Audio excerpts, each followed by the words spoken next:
Hey, it's CJ Miller. I'm going to try a song. It's not going to be right. It's going to suck. But, whatever. I'm in Shreveport, Louisiana.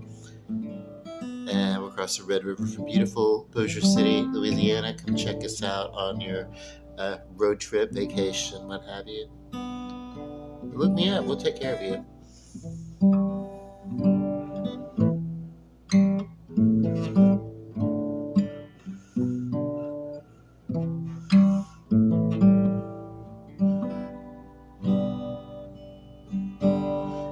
People say I'm the life of the party 'cause I tell a joke or two.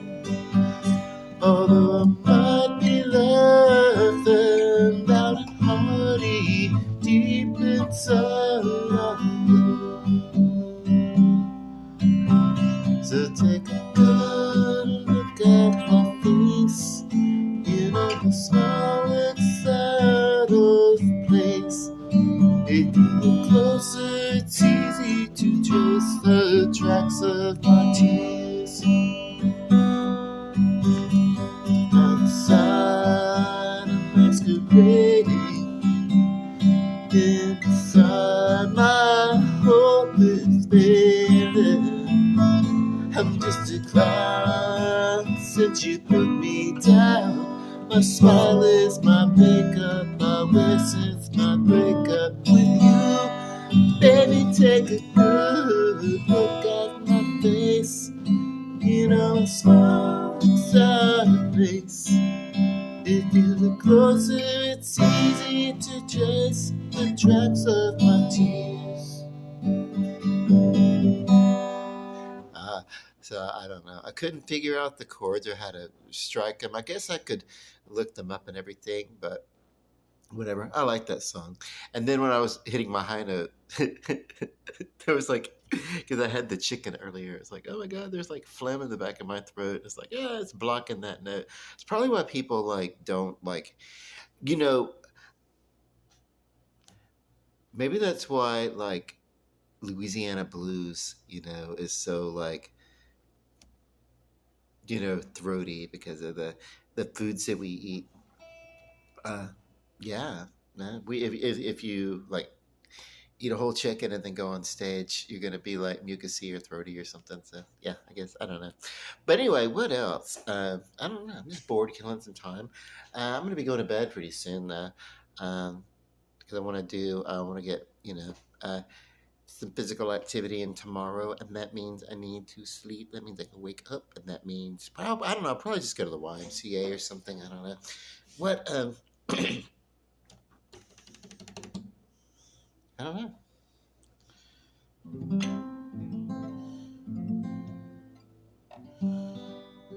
This is a song I wrote. I wrote a few songs, but I don't, play. I don't know. I'm kind of like at this point, maybe I could probably get together with a few people, but everybody I know, there's a few people I know that play, but we're all like so dispersed in our own lives that we don't really have time to come together. And then of course our tastes have to sync up too,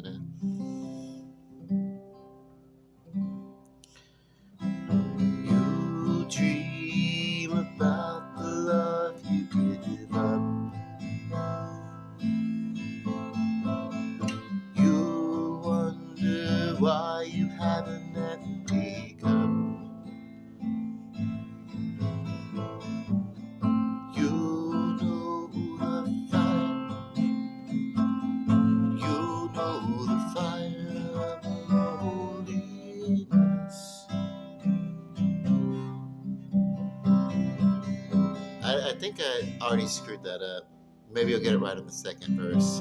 You see sapphire's pepper lights. You'll not sleep throughout the night. You know the cold. You know the cold of loneliness. Yeah, a little better. I don't know.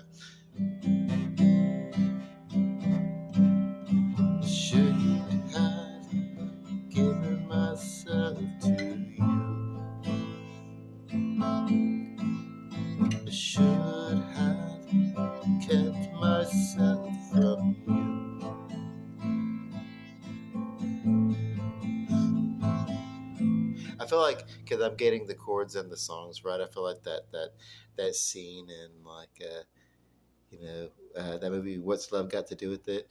And Ike's like, you don't know the words, and she's like, of course I know the words. I wrote it. He's like, that's what I'm talking about. You wrote the song, you know. And then like, and then he's like clears everybody out, and then he like beats the hell out of her. But I don't want to beat myself up.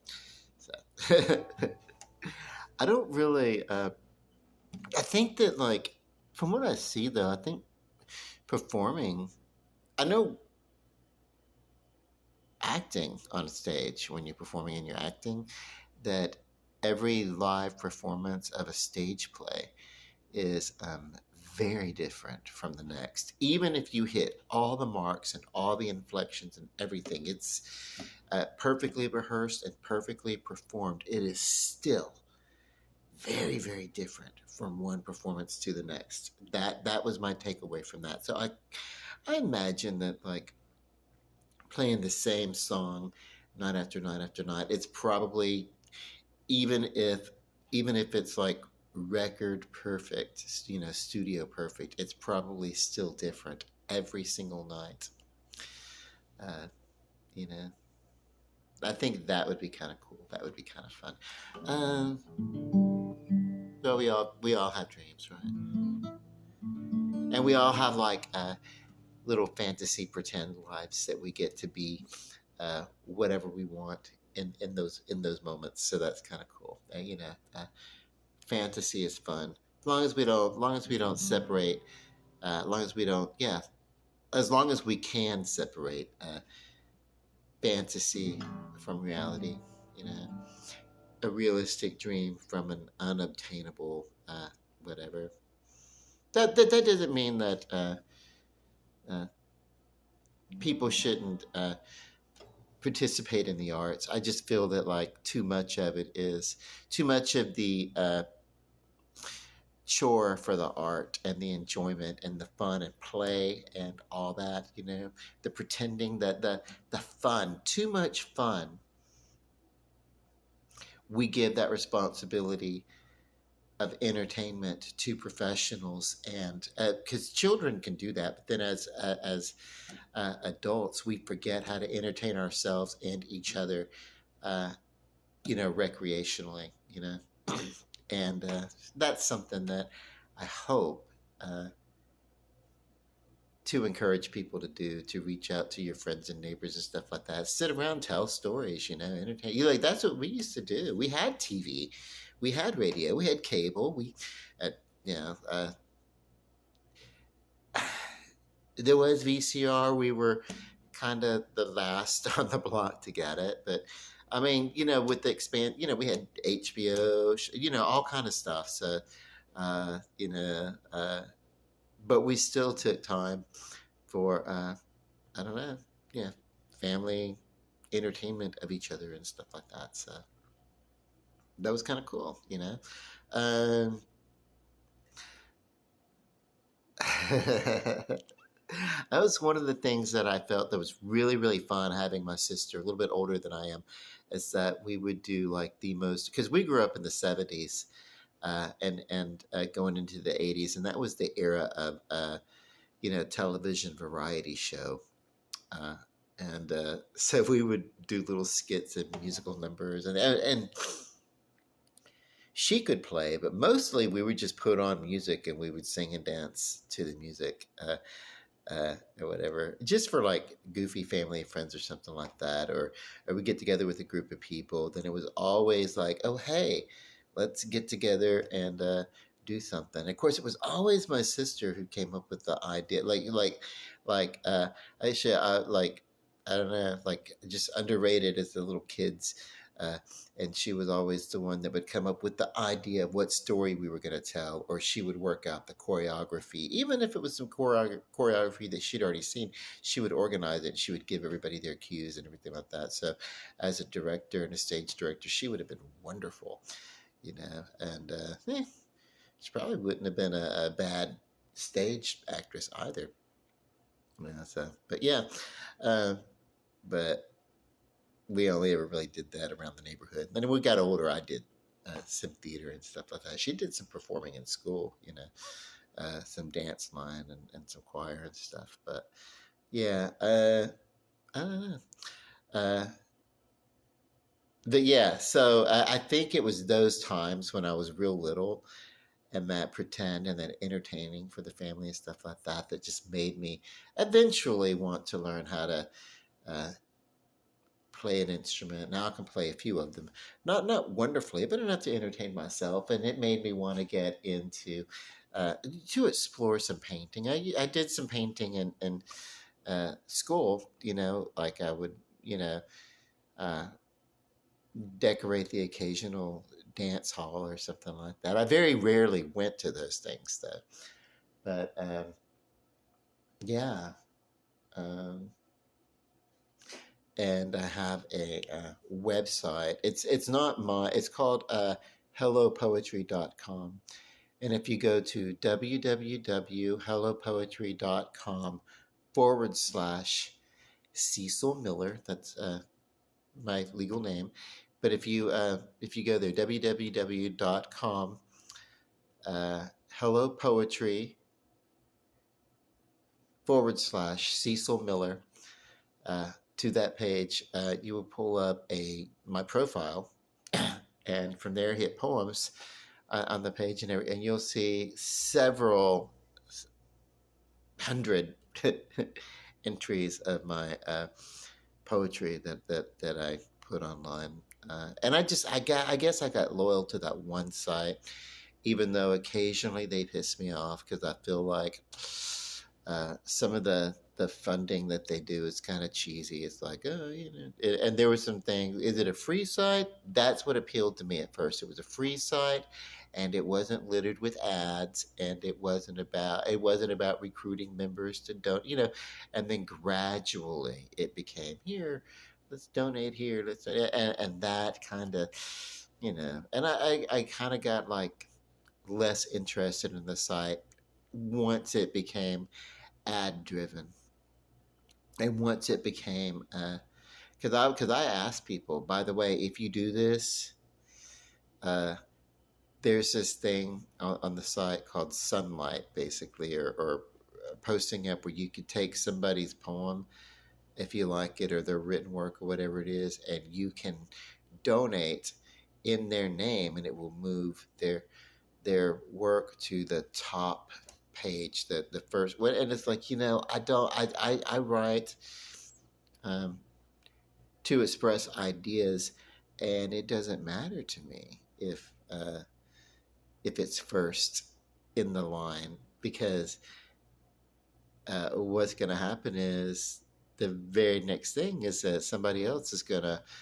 post something, and somebody, you know what I mean? So the order of what's popular or whatever, I don't care. I mean, none of us on this thing are like professional writers, so whatever. I don't know. I'm not. I don't do it to be a competition. And it is nice though. It is nice when occasionally something is trending, as whatever. And I got into that. I really got into that, and I would like solicit on my Facebook page, hey, go over there and like my poetry, and it'll make me.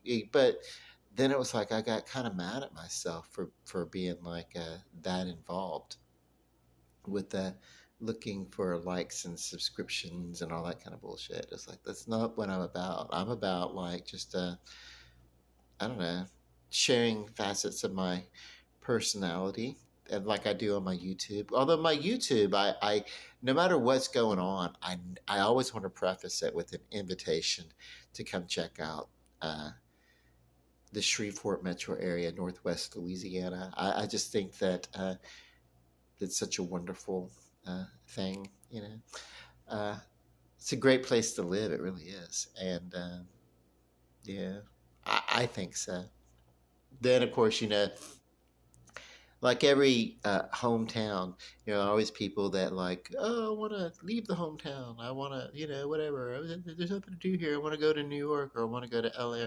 I've been to not New York and LA, but Miami, Dallas. I've been to a few cities that are bigger and everything. And you know what I found out? That I would go home, I would go there, and I would find the little area that I felt that I fit most in, And I would do just like I'm doing here. I would pretty much post up in my neighborhood and that I loved. And no matter what it is, Miami, it was Homestead. And then I would go to the beach, and I had the favorite beaches that I would go to, and then I had my little favorite areas of Miami that I would go. For New Orleans, it was the French Quarter and the Bywater, you know, uh, and which are two little neighborhoods right next to each other. So I mean, that's where there was some some stuff, a little. Maybe I would venture to a couple of places above Canal Street. Uh, but really, it was like I pretty much kind of stayed in my little zone. Uh, I'd find a place that has everything that I like, usually something that has to do with, art. If there's some sort of art around, then I find that I'm happy with that, you know, and cool. And then I found, I found out. Well, I knew that. I've always known that those things can be found here. You know, I just think it's really fun to get away every once in a while to break up some, to see some new things and bring those inspirations back. And then to also take the inspiration that you have from your hometown and bring that. So when you do come, if you do come to visit, bring some of what you bring from your home, some of your experience, some of your influence, and bring that and share with us. Okay. A lot of rambling for not much, just killing time. But I'm going to go sack out now. So good night. Love and light. Peace. Good night.